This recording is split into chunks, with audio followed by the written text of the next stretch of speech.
Welcome to iDream media. మనం తీసుకునే ఆహార పదార్థాల్లో ప్రతిరోజు కల్తీ జరుగుతూనే ఉంది. అవి తీసుకుంటూ ఉన్నాము, అనారోగ్యాల బారిన పడుతూనే ఉన్నాం. అయితే ఇంట్లోనే టెస్ట్ చేసుకోవచ్చు ఆహార పదార్థాల్లో కల్తీ ఎలా జరిగిందని. సో సింపుల్ టెస్ట్లే ఉన్నాయి. సో ఈరోజు అయితే మనం మిల్క్ గురించి తెలుసుకుందాం. వీటిల్లో ఏది బెస్ట్ మిల్క్. సో మిల్క్ గురించి రకరకాల కథనాలు వింటూ ఉన్నాం కదా. ఈ మిల్క్ తీసుకోవడం వల్లనే అనేక రకాల హార్మోన్ ఇంబ్యాలెన్స్ వస్తున్నాయని, రకరకాల క్యాన్సర్లు వస్తూ ఉన్నాయని. సో వీటిలో ఏది బెస్ట్ మిల్క్, సో ఏది కల్తీ జరిగిన మిల్క్ ఇంట్లోనే టెస్ట్ చేసి తెలుసుకోవడం ఎలాగా. స్మార్ట్ ఫుడ్ ల్యాబ్స్లో ఉన్నాం. మనతో పాటు ఎండి ఫణి ప్రకాష్ గారు ఉన్నారు. సో జూనియర్ సైంటిస్ట్ హిమశ్రీ గారు ఉన్నారు. సార్ నమస్తే. మేడం నమస్తే.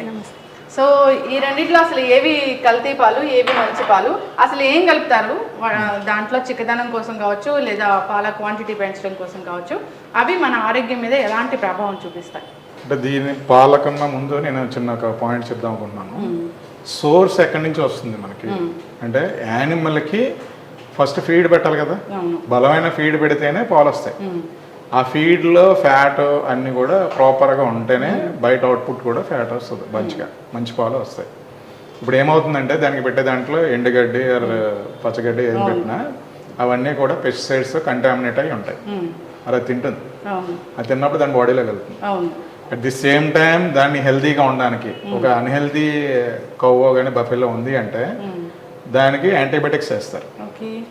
పాలు ఆపుతాం అంటారు కదా, తీయడం అయితే పాలు తీసుకుంటూనే ఉంటారు. రెండోది ఎక్కువ అవుట్పుట్ ఇవ్వడానికి ఆక్సిడాసిన్ అని ఒక ఇంజెక్షన్ అయితే ఇస్తారు, హార్మోన్ ఇంజెక్షన్ ఇస్తారు. ఇవన్నీ మనకి వింటున్నామో చూస్తున్నాం. సో అప్పుడు ఆ రెసిడ్యూస్ ఏదైతే ఉన్నాయో అవి పాలల్లోకి రావడానికి ఛాన్సెస్ ఎక్కువ. సో థ్రెట్ ఎక్కడి నుంచి స్టార్ట్ అవుతుంది? సోర్స్ అంటే యానిమల్ ఫీడ్. యానిమల్ ఫీడ్ కూడా క్వాలిటీ ఫీడ్ పెడితేనే మంచి అవుట్పుట్ వస్తుంది. దీనికంటే ఏంటంటే రెగ్యులేషన్స్, స్ట్రాంగ్ రెగ్యులేషన్స్ రావాలి. ఎఫ్ఎస్ఎస్లో కూడా డ్రాఫ్ట్లో పెట్టారు. డ్రాఫ్ట్లో పెట్టింది ఇంకా ఫైనల్ బిల్ అవ్వలేదు. అది బిల్ కానీ పార్లమెంట్లో పాస్ అయితే వీఆర్ రియల్లీ హ్యాపీ. అది అంటే నాకు అనిపించిన దాంట్లో ఇంక్లూడింగ్ యానిమల్ ఫీడ్ కూడా ఎఫ్ఎస్ఎస్ఏ అండర్లోకి వస్తే చాలా హ్యాపీ అని నేను అనుకుంటున్నాను.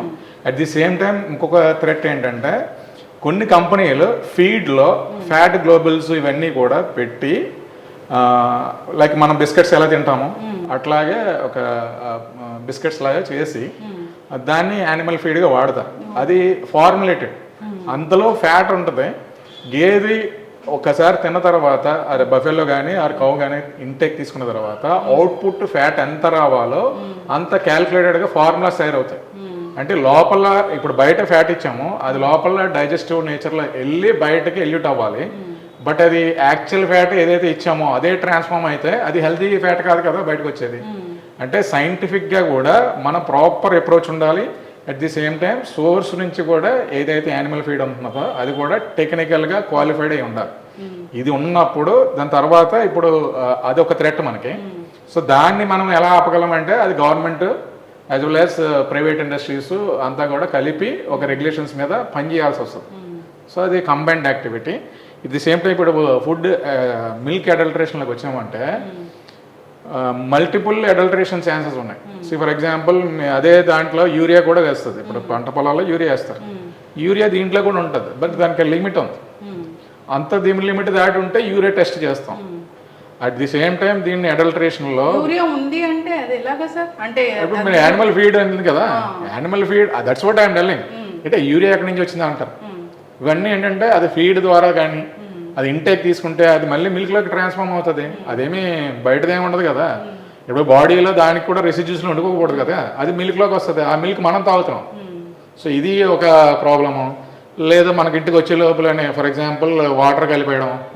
వాటర్ కలిపేస్తే అది ఎంత, ఇప్పుడు ఫర్ ఎగ్జాంపుల్ లీటర్ 30 రూపీస్ ఉందనుకోండి, ఇంకొకరు 25 రూపీస్కి ఇస్తున్నారంటే దాంట్లో ఏదో మీనింగ్ ఉంటుంది కదా. సో అది ఒక ప్రాబ్లం. ఏంటి, లూజ్ ప్యాకెట్స్ ఇచ్చినప్పుడు, లూజ్ మిల్క్ అది ఇంటికి సప్లై చేసినప్పుడు, అదే సప్లై చైన్లో మనకి డిఫరెంట్ వెరైటీస్ ఉన్నాయి. హోమోజనైజ్డ్ మిల్క్ అని, ప్యాస్చరైజ్డ్ మిల్క్, హోమోజనైజ్డ్ మిల్క్స్, ఇవన్నీ డిఫరెంట్. ఇవన్నీ కూడా డిస్ట్రిబ్యూషన్ ఎలా చేశారంటే percentage of the fat 6.5% buffalo milk అని ఇప్పుడు మార్కెట్లో చూస్తున్నాం కదా, వెరీ డిమాండెడ్. బట్ అన్ని బఫెలోస్ ఆర్ అవైలబుల్ లేదా అన్నది ఇంకా క్వశ్చన్ మార్కే. లేనప్పుడు ఎలా ఈ ప్రొడక్షన్ జరుగుతుంది అన్నది still it is a question. కానీ థిక్ మీగడ వచ్చింది అదంతా చూపిస్తారు. ఇప్పుడు అదేం చేస్తారు, ఎప్పుడైనా ఇండస్ట్రీలో ఏమవుతుంది, కలెక్టింగ్ ఫ్రమ్ ద విలేజెస్లో ఫార్మర్స్ నుంచి కలెక్ట్ చేసి కలెక్ట్ చేసింది చిల్లింగ్ సెంటర్కి వస్తుంది. చిల్లింగ్ సెంటర్ నుంచి with in the span of 4 అవర్స్లో మ్యానుఫ్యాక్చరింగ్ ఫెసిలిటీకి వచ్చేయాలి. మ్యానుఫ్యాక్చరింగ్ ఫెసిలిటీలో మినిమం దానికి కావాల్సిన SNF టెస్టింగ్స్ అవన్నీ చేసి క్వాలిఫైడ్ మిల్క్ని లోపల చిల్లింగ్ సైలోకి ట్రాన్స్ఫర్ చేస్తారు. ఇమ్మీడియట్గా దాన్ని ప్యాస్చరైజేషన్ చేసుకుంటారు. ఎప్పుడైతే ప్యాస్చరైజేషన్ అయిందో మైక్రోబియల్ గ్రోత్ని కిల్ చేస్తుంది కాబట్టి అక్కడ మీకు చిల్లింగ్ కండిషన్లోనే మీకు ప్యాకింగ్ కూడా అయిపోతుంది. సో అక్కడ మైక్రోబియల్ గ్రోత్ రెసిస్ట్ చేస్తుంది కాబట్టి ఈ 48 అవర్స్ షెల్ఫ్ లైఫ్తో మనకైతే ట్రాన్స్పోర్ట్ అవుతుంది. మనం ఇక్కడ ఇంటికి వచ్చాక కాల్చుకుంటున్నాము. ఇక్కడ 6.5% ఫ్యాట్ అయినా ఏదైనా సరే ఈ ఎక్స్టర్నల్గా యాడ్ చేసి మళ్ళీ హోమోజనైజ్ చేస్తారు. ఏది డైరెక్ట్గా బఫెలో మిల్క్ యాసెచ్గా రాదు. ఇప్పుడు అది collecting from the different buffaloes లేదా కలెక్టింగ్ ఫ్రమ్ డిఫరెంట్ కౌస్ అది కూడా అవ్వచ్చు, లేకపోతే మిక్స్డ్ మిల్క్ అయి ఉండొచ్చు. వీ డోంట్ నో, అది డిపెండ్స్ అపాన్ ఆ కేటగిరీని బట్టి 6.5 or 5 ఇట్లా డిఫరెంట్ నేమ్స్తో మెన్షన్ చేస్తారు. ఒకప్పుడు పాలు కల్తీ జరిగిందంటే ఓన్లీ వాటర్ కలిపే వాళ్ళు పల్చగా ఉండేవి. సో ఇది పల్చగా ఉంది, ఇది మంచి పాలు కావాలని అనుకునే వాళ్ళం. కానీ ఇప్పుడు పాలు తాగితే హార్మోన్ ఇంబ్యాలెన్స్ వస్తుంది. సో చిన్నపిల్లలే తక్కువ వయసులోనే ఆడపిల్లలు ప్యూబర్టీకి వెళ్తున్నారని తెలుస్తుంది. ఇవన్నీ రకరకాల క్యాన్సర్. ఎందుకంటే one thing is antibiotics is coming from the milk అన్నది మనకు ఒక క్లారిటీ ఉంది. సో రెండోది వచ్చేసరికి మీరు ఎప్పుడైనా పిల్లల్ని హాస్పిటల్కి తీసుకెళ్లారనుకోండి, ఫీవర్ వస్తే 1 వీక్లో తగ్గిపోద్దని డాక్టర్ చెప్తాడు. But you will not satisfy till he is not writing antibiotic. ఆయన మంచి డాక్టర్ కాదంటాం మనం. ఇది ఎక్కడైతే మన క్యూరియాసిటీ ఉందో ఏదైనా సరే త్వరగా అయిపోవాలన్న కోరిక మన కొంపముస్తుంది. సో అందులో ఇది ఒక భాగము. ఇప్పుడు నేను చూసేది ఏంటంటే ప్రతిదీ ఇంట్లో ఈజీగా ఎలా చేసుకుంటారు. ఈ యూరియా వాటర్ కలపడంతో పాటు ఇప్పుడు మేము చూపించేది ఏంటంటే స్టార్చ్ కలుపుతారు. స్టార్చ్ ఎందుకు కలుపుతారంటే థిక్నింగ్ ఏజెంట్. ఇప్పుడు వాటర్ కలిపాను కానీ మీకు చిక్కగా కనబడాలి. చిక్కగా కనబడాలంటే నేను స్టార్చ్ కలిపితే నాకు రేటు తగ్గుతుంది, మీకు చూడడానికి చిక్కగా కనబడుతుంది. ఇప్పుడు అలాంటి స్టార్చ్ కలిపిన మిల్క్ కానీ ఒకవేళ మీ ఇంటికి వస్తే మనం చేసుకున్నది సింపుల్ టెస్ట్. ఇక్కడ ఉన్నవన్నీ కూడా ఈజీగా అవైలబుల్ మార్కెట్లో. ఒకటే ఈ టింక్చర్ బయట మనము ఐడినది మెడికల్ షాప్ నుంచి కొని తెచ్చింది. ఇవన్నీ అవైలబుల్ ఇక్కడ. ఇప్పుడు హిమశ్రీ చేసి చూపిస్తుంది ఏది మంచి మిల్క్ ఏది చెడ్డ మిల్క్. ఒకసారి దాంట్లో ఉన్న కలర్ వేరియేషన్ వచ్చిన దాని తర్వాత ఎక్స్ప్లెయిన్ చేస్తాను. First of all iodine solution ఇది ఒక 2 ml వరకు ఇందులో మిల్క్లో యాడ్ చేసుకోవాలి. 1 గ్లాస్ మిల్క్లో.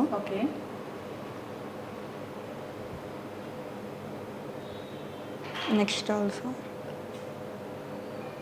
ఇందులో కొంచెం యాడ్ చేసుకుంటాం.